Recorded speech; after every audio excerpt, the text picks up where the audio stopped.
We wanted to learn more on the police officers' opinions about cop watchers. What a perfect place to find cops, outside the bars in downtown Athens.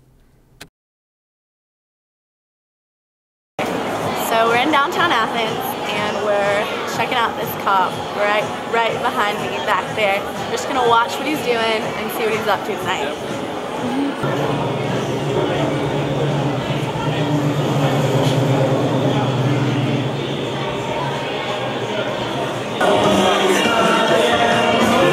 Hi! How are you doing tonight? Are you on duty right now? Is there any way you have time that I could ask you a couple questions?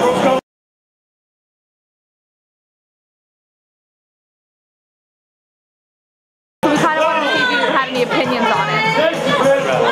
You'd rather not?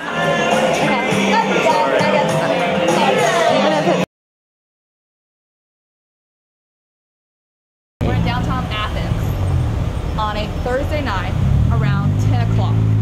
And this nice officer here, we went and asked him if we could ask him a couple questions. And instead of him answering the questions, he got to say sergeant, someone ahead of him. So, you know, it's a little protocol for them to do that.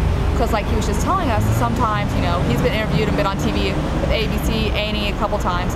And a lot of officers get in trouble because what happens is people will edit what they say to make it into something they really didn't say, and then they get in trouble and have to answer to their higher up. So it makes sense that right now we're about to talk to Sergeant Scott.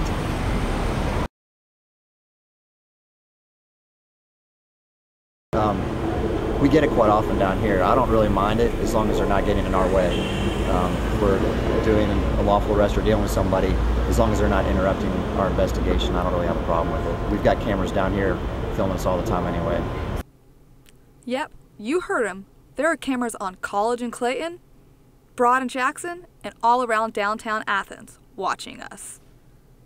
You know, we're used to being under the watchful eyes of the cameras, so we know that, and as far as my concern, it's being a supervisor, you know, and just being an ethical officer. You kind of enjoy the video because it's going to make people conscious of, you know, of doing the right thing. So the whole purpose of the cameras is to help us.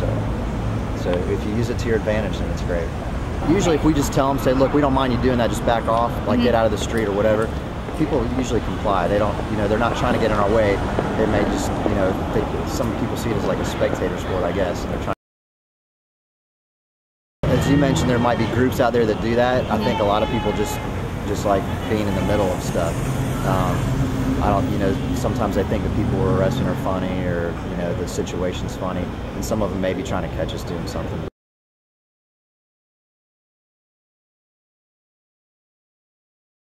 I would hope so. Yeah. I think a lot of times the media portrays these incidents, and you'll see, you know, one officer doing something wrong, and it makes us all look bad. And you think in any profession, there's going to be 1 or 2% bad apples, and it's going to make that whole profession look bad, whether it's, you know, the media or police or whatever.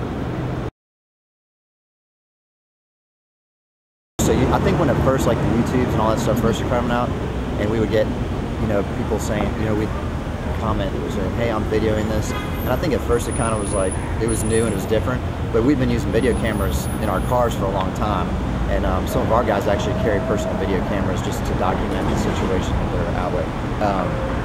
So I think now it's just almost, we're used to being on camera, so it's not that big of a deal.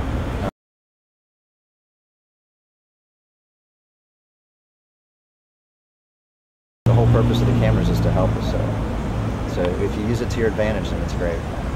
You know, we're used to being under the watchful eyes of the cameras, so we know that, and as far as my concern, it's being a supervisor, you know, and just being an ethical officer. You kind of enjoy the video because it's going to make people conscious of, you know, of doing the right thing. So.